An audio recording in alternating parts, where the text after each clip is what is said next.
भारत में अम्फान और निसर्ग के बाद एक और चक्रवाती तूफान का खतरा मंडरा रहा है। बंगाल की खाड़ी के ऊपर कम दबाव का एक क्षेत्र बन गया है। अभी पक्के तौर पर नहीं कहा जा सकता कि ये कम दबाव चक्रवाती तूफान का रूप लेगा या नहीं, लेकिन मौसम विभाग के अनुसार 4-5 दिनों तक इस पर नजर रखी जाएगी।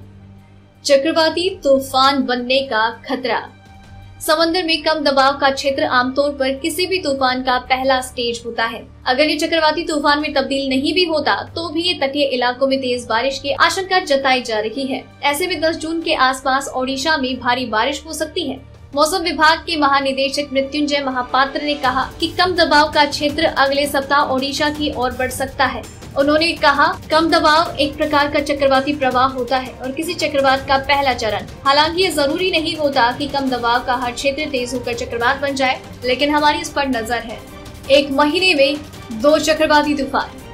पिछले एक महीने में देश के अंदर 2 चक्रवाती तूफान आ चुके हैं। पहला तूफान पिछले महीने बंगाल और ओडिशा में आया। ये भारत में इस सदी का पहला सुपर साइक्लोन था। हालांकि बाद में हवा की रफ्तार कम हो गई। इस तूफान से बंगाल और ओडिशा में भारी नुकसान हुआ था। अकेले बंगाल में कम से कम 80 लोगों की मौत हो गई थी। इसके बाद इसी हफ्ते अरब सागर में कम दबाव का क्षेत्र बनने से निसर्ग ने तबाही मचाई। इस चक्रवाती तूफान के दौरान हवा की रफ्तार 120 से 130 किलोमीटर प्रति घंटा थी। महाराष्ट्र और गुजरात में इससे भारी नुकसान हुआ।